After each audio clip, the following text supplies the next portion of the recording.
Então vamos lá, pessoal.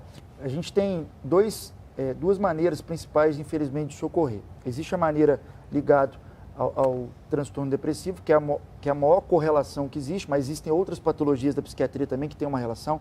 Por exemplo, a esquizofrenia, por exemplo, o transtorno bipolar do humor, mas o transtorno depressivo maior é o que tem maior relação de fato. Geralmente são fases, né? No início há um pensamento muito de sumir, né? De dar um tempo. Aí você pergunta para o paciente, mas você está pensando em algo relacionado à morte? Não, doutor, eu queria, sabe, voltar e tudo isso aqui está melhor. Depois isso evolui e começa de fato a pensar em morte. Que é o iniciozinho da depressão. É o início da depressão. Perfeito. Essa vontade de não fazer nada, Isso. de sumir, de ficar um pouco mais quieto. Perfeito. Não é isso? Perfeito. E aí, do pensamento de morte, isso ultrapassa para um planejamento. Ele chega no consultório, por exemplo, e já fala, olha, eu estou entrando na internet para ver maneiras de buscar isso, né, comprei determinado objeto, enfim. E aí tem a tentativa. Isso é uma progressão, tá? Porque o suicídio, ele traz, pessoal, é a única morte que traz uma complicação chamada sobrevivente ao suicídio. Sobrevivente ao suicídio não é a pessoa que tentou e não teve, não aconteceu a morte, mas é a que ficou, e geralmente fica com a culpa, do tipo, não percebi, né, ele veio me pedir ajuda, eu não levei em consideração. Isso, em média, estatisticamente falando, são de 6 a 10 pessoas. E isso é um fator de risco para a pessoa, para a mãe, para o pai que ficou, também em relação a um possível suicídio. Então vira um ciclo vicioso. Aí vamos lá, sinais de alerta. Primeiro, mudança importante de comportamento. A gente vem falando aqui que sintoma é algo que a gente não tinha, passou a ter, é desagradável, não controla. Tosse. Tosse não é um problema, porque eu peço para ela parar, ela não para.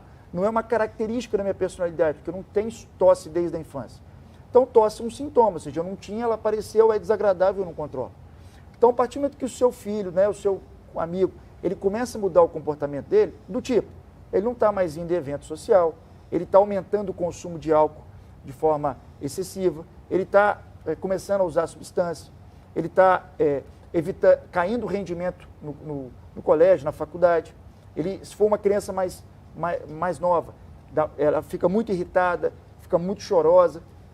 Mudança de comportamento, não era assim antes. Mudou o comportamento, já para e leva no especialista. A maior forma de você conseguir ajudar a evitar isso, é levar no psiquiatra, é levar no médico, para ele poder identificar, fazer o tratamento adequado, porque aí você está seguindo uma orientação médica, você não está fazendo da sua cabeça. A pior sensação, Gardênia, é omissão.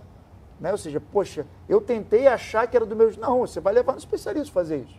Porque ele é o capacitado para fazer o diagnóstico e orientar isso. Ah, mas eu não tenho condição financeira. Mas temos lugares, Perfeito. Não temos, doutor? Então, temos lugares perfeito. que dão esse apoio. Inclusive, existem lugares que você pode ligar, caso você sinta essa necessidade de conversar com alguém, você tem vergonha, sei lá, de falar com o seu parceiro, com a sua parceira, com algum amigo. Você tem, cara, eu não me sinto confortável, eu tenho vergonha de falar o que eu estou sentindo.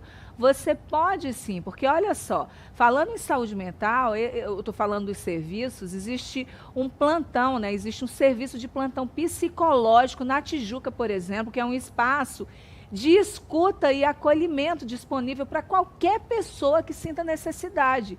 Quem está oferecendo esse serviço é a Universidade Veiga de Almeida, que fica lá na rua Ibituruna, difícil falar esse nome, né? Ibituruna, 108 na Tijuca. E o lugar recebe sem a necessidade de agendamento prévio. Ou seja, você não está sozinho, você está sentindo essa angústia, você está sentindo vergonha de conversar com alguém que você não sabe como vai ser a reação, porque muitas vezes algumas pessoas não compreendem. Então você vai, liga, procura ou vai direto, não precisa agendamento.